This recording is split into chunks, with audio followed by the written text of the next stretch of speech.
फिर अंतिम है डायरी लेखन। डायरी लेखन को हम है वो दैनिकी भी कह सकते हैं। और डायरी में हम है जो रोज की हमारे साथ घटित हुई घटनाओं है उसका लेखा जोखा लिखते हैं। डायरी शब्द अंग्रेजी भाषा का है। डायरी के लिए हिंदी में दैनंदिनी, दैनिकी आदि शब्दों का प्रयोग किया जाता है। डायरी में निजी जीवन में प्रतिदिन घटित घटनाओं का लेखा जोखा रखा जाता है। डायरी के पढ़ने से किसी व्यक्ति के जीवन में घटित घटनाओं, कार्यों या तथ्यों की जानकारी प्राप्त होती है। डायरी में व्यक्ति घटित घटनाओं के साथ साथ अपने मन में उठी प्रतिक्रियाओं की भी अभिव्यक्ति अंकित करता है, इसलिए उसमें वैयक्तिकता होती है। डायरी प्रतिदिन, साप्ताहिक, पाक्षिक अथवा मासिक लिखी जा सकती है। तो डायरी है वो हम है वो रोज रोज लिख सकते हैं, फिर एक वीक में लिख सकते हैं कि एक वीक में क्या क्या हुआ हमारे साथ, फिर पाक्षिक यानी 15 दिन में, तो 15 दिन में हमारे साथ क्या लिखा क्या हुआ है वो लिख सकते हैं। फिर है मासिक यानी एक महीने में हमारे साथ क्या घटना हुई है वो लिख सकते हैं। फिर अपने मन की प्रतिक्रिया भी उसमें लिख सकते हैं। डायरी लेखन की विशेषताएं, तो डायरी हमें क्यों लिखनी चाहिए उसकी विशेषता दी गई है। जैसे डायरी लेखन में निम्नलिखित गुण होने आवश्यक है। जैसे डायरी लेखन में क्रमबद्धता हो, तो डायरी है वो क्रमिक होनी चाहिए। आज हम ये लिखे कल दूसरा लिखे ऐसे नहीं, क्रमिक ही डायरी में बढ़ता है। जैसे हमारा जीवन क्रमिक आगे बढ़ता है उसी तरह डायरी में भी घटनाएं क्रमिक आगे बढ़नी चाहिए। इसमें लिखा गया विवरण संक्षिप्त, सारगर्भित तथा वास्तविक हो। तो हम जो डायरी में लिखते हैं वो संक्षिप्त यानी छोटा लिखना चाहिए और सार उसमें कुछ सार मिले ऐसा लिखना चाहिए और वास्तविक हो। डायरी लेखन में स्थान, तिथि, घटना या तथ्य का स्पष्ट रूप से उल्लेख होना आवश्यक है। तो हम डायरी लिखते हैं तो हमें उस वहां जो घटना घटी है कब घटी उसका स्थान और समय लिखना होता है। फिर डायरी लेखन करते समय आलोचना, टीका टिप्पणी, बनावटीपन, काल्पनिकता, चित्रात्मकता और अनावश्यक विस्तार से बचना चाहिए।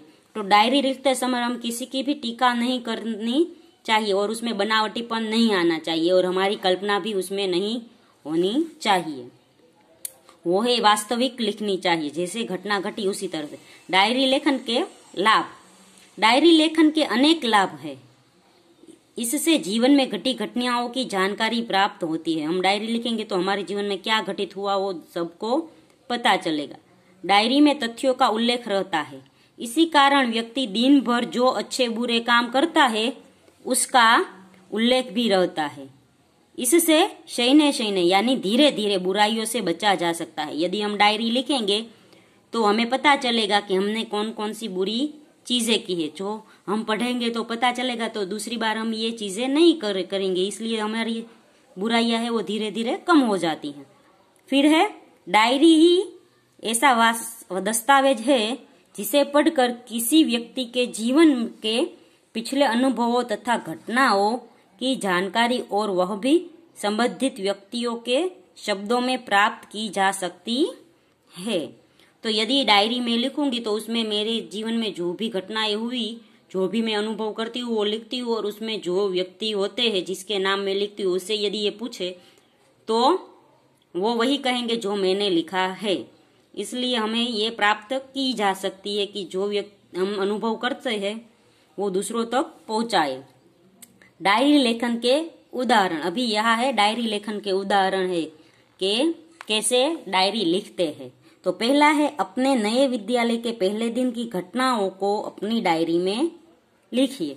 तो यहाँ पर डायरी लेखन किया गया कि यदि आप पहले दिन विद्यालय में जाते हो और आपके साथ पहला दिन है वो कैसा बीता वो लिखना है, तो हम ऐसे लिख सकते हैं। जैसे यहाँ पर डायरी लिखते समय यहाँ पर ध्यान रखना चाहिए कि यहाँ है वो तारीख लिखनी चाहिए और जगह लिखनी चाहिए। तो तारीख है 7 अगस्त 2010, जामनगर। आज नए विद्यालय में मेरा पहला दिन था। मन में विभिन्न प्रकार के विचारों की उथल पुथल चल रही थी तथा अनेक अनजानी आशंकाएं अनायास ही मुझे डरा रही थी। तो ये है वो अपने विद्यालय में पहला दिन जाने के लिए उसके मन में अलग अलग है वो प्रकार के विचार आ रहे, जैसे विद्यालय अच्छा होगा, बुरा होगा, कोई मेरे दोस्त बनेंगे या नहीं बनेंगे, अनायास ही आशंकाएं होती है और वो डर जाता है। जो ये डायरी लिख रहा है वो हमारे मन में भी ऐसी कई घटनाएं होती है, हम भी ऐसे लिख सकते हैं। 9 बजे पिताजी के साथ मैं अपने नए विद्यालय आदर्श मंदिर में पहुंचा। प्रधानाचार्य कक्ष में जाने पर उन्होंने मुझसे कुछ प्रश्न किए। प्रधानाचार्य यानी प्रिंसिपल। हम उसके कक्ष में गए तो उसने मुझे कुछ प्रश्न पूछे, जिनके उत्तर मैंने दे दिए। मेरे उत्तरों से वे संतुष्ट नजर आए, यानी प्रिंसिपल ने जो मुझे प्रश्न पूछे उसके उत्तर मैंने अच्छे दिए और वो मुझसे संतुष्ट यानी मुझसे खुश हो रहे थे। उन्होंने मुझे प्रवेश के लिए निर्धारित फॉर्म दिया। मन को राहत मिली। थोड़ी ही देर में शुल्क आदि जमा करवाने के बाद, शुल्क यानी हम जो स्कूल में एडमिशन लेते हैं तो उसकी फी हमें भरनी होती है, वो शुल्क जमा करवाने के बाद मैं अपनी नई कक्षा में पहुंचा गया। अपने नए दोस्तों, अध्यापक और आचार्य से मिलकर ऐसा नहीं लगा कि मैं नए विद्यालय में आ गया हूँ। तो यह छोटा सा है वो डायरी लेखन किया है कि ये लड़का है जो अपनी नई विद्यालय पहुंचता है, तो वो वहां पर पहुंचता है तो उसे ऐसा नहीं लगता कि ये विद्यालय उसके लिए नहीं है, क्योंकि वहां के दोस्त, अध्यापक और आचार्य मिलकर उसे ऐसा महसूस कराते नहीं कि वो नया है। वो सब है वो उसको अपने ही साथी बना लेते हैं। तो डायरी है वो इतनी संक्षिप्त में लिखनी चाहिए। एक दिन का उसने अपने जो विद्यालय गया था उसका अनुभव लिखा है। फिर दूसरा है वार्षिक परीक्षा के लिए एक दिन पूर्व के अनुभव को अपनी डायरी में लिखिए। तो बच्चों, हम सबको पता है कि वार्षिक एग्जाम होती है, जो सेमेस्टर एग्जाम होती है, उसके बारे में हमें कितनी अंदर से डर लगता है, चिंता होती है और अगले दिन रात को हम सो भी नहीं पाते। तो ऐसा ही एक डायरी है लेखन इसमें लिखा गया है। जैसे ये है दिन 5 अप्रैल 2012 राजकोट।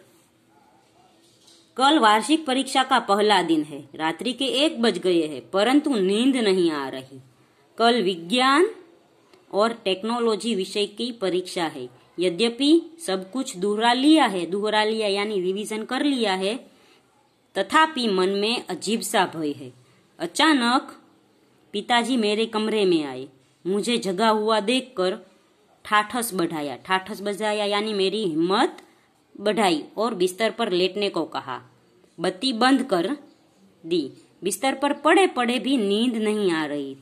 पिताजी के चले जाने पर टेबल लैंप जलाया और पुस्तक के पन्ने पुनः पलटने लगा। थोड़ी देर में थक कर बिस्तर पर पुनः लेट गया और न जाने कब नींद आ गई।